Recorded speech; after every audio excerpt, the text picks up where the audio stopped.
नमस्कार सर्वांना, श्री स्वामी समर्थ। तर हे काय आहे, बऱ्याच जणाला माहिती असेल आणि बऱ्याच जणाला माहिती नसेल। तर वैयक्तिक मला तर हे फार आवडतात आणि आमच्याकडे याला मुटके म्हणतात। आता तुमच्याकडे काय म्हणतात नक्की कमेंट करून सांगा। खूप छान प्रोटीन युक्त आणि फायबर युक्त ही रेसिपी आहे। आपल्या शरीराला खूप आवश्यक आहे, पण आपल्याकडून ही काय केली जात नाहीये। वर्षातून एकदा नक्की करून खावी, कारण ही आपल्या शरीराला खूप महत्त्वाची आहे आणि पारंपरिक रेसिपी आहे। तर मी सुरुवात करते। तर चला, तर ही रेसिपी गव्हाचा जो कोंडा असतो, जो आपण चीक घेतो कुरडया बनवण्यासाठी, आणि त्याचा कोंडा असतो तो एकदाच पिळायचा आणि तो बाजूला ठेवायचा। एकदा पिळलेला कोंडा, त्यानंतर ही डाळ, चण्याची डाळ आहे, ती 2 ते 3 घंटे भिजत ठेवायची। नंतर स्वच्छ 2-3 पाण्याने धुवून घ्यायची। त्यानंतर त्यासाठी लागणारं साहित्य म्हणजे ही लाल मिरची, लसूण, जिरे, हे सर्व मिक्सरला बारीक करायचं।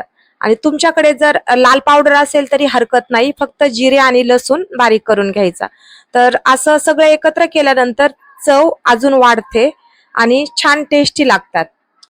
मिक्सर मधून काढत्या वेळी सुरुवातीला मिरची आणि जिरे एकत्र बारीक करून घ्यायचे आहेत आणि नंतर त्यामध्ये लसूण टाकायचा आहे, कारण लसूण टाकल्यानंतर मिश्रण ओलसर होतं आणि जास्त लवकर बारीक होत नाही, त्यामुळे लसूण नंतर टाकायचा।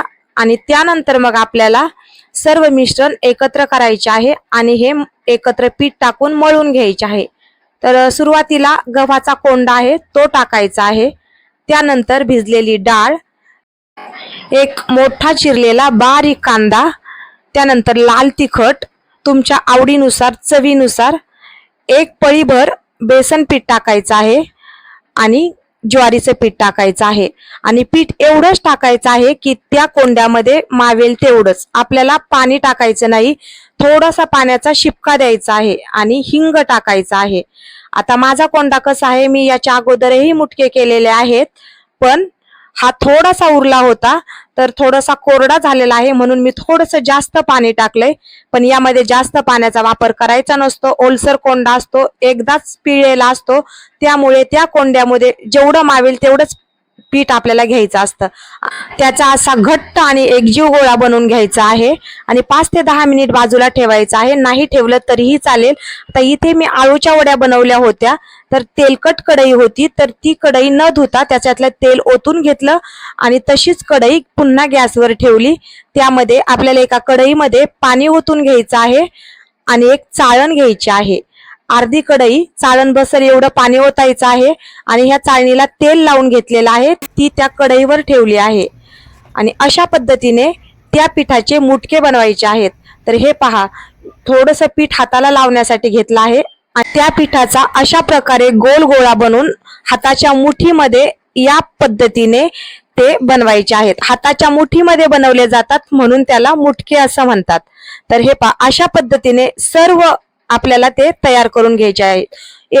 छोटासा गोळा एकजीव करून असा हाताच्या मुठीमध्ये तयार करायचे आहेत। तर इथे पहा, मी सर्व मुटके तयार केले आहेत। थोडेसे मुटके झाल्यानंतर चाळणभर तुम्ही टाकू शकतात आणि पुन्हा ते मुटके शिजेपर्यंत दुसरे करू शकतात। तर हे पहा, इथे मी असं पाण्याला उकळी आल्यानंतर, वाफ तयार झाल्यानंतर त्या चाळणीमध्ये मुटके ठेवून घेतलेले आहेत आणि त्यानंतर वरतून झाकण ठेवायचं आहे। तर आपल्याला ते 10 ते 15 मिनिट ठेवायचं आहे आणि थोडंसं उघडल्यानंतर थोडासा हात लावून पाहायचा आहे, हाताला ते चिकटलं नाही ना तर ते काढून घ्यायचे आहेत। तर एक 10 मिनिटात मीडियम आचेवर छानपैकी शिजून जातात। तर हे पहा, अशा पद्धतीने सुंदर असे शिजले आहेत आणि ते काढल्यानंतर पुन्हा दुसरा थर टाकायचा आहे। अशा प्रकारे सर्व मुटके तयार करून घ्यायचे आहेत आणि 10 ते 15 मिनिटांमध्ये एक चाळण छानपैकी शिजून होते। खूप सुंदर लागतात, खायलाही सुंदर लागतात। ज्यांनी खाल्ले नाही त्यांना आवडतात की नाही प्रत्येकाच्या टेस्टनुसार, पण शरीरालाही आवश्यक असतात आणि चवीलाही छान लागतात। उन्हाळ्यामध्ये तर नक्की ही रेसिपी बनवून पाहावी आणि अधूनमधून ज्यांना आवडेल त्यांनी कधीही केली तरीही छानच। तर कशी वाटली रेसिपी नक्की कमेंट करून सांगा। नवीन असाल तर नक्की चॅनलला सबस्क्राईब करा। व्हिडिओ पाहिल्याबद्दल धन्यवाद।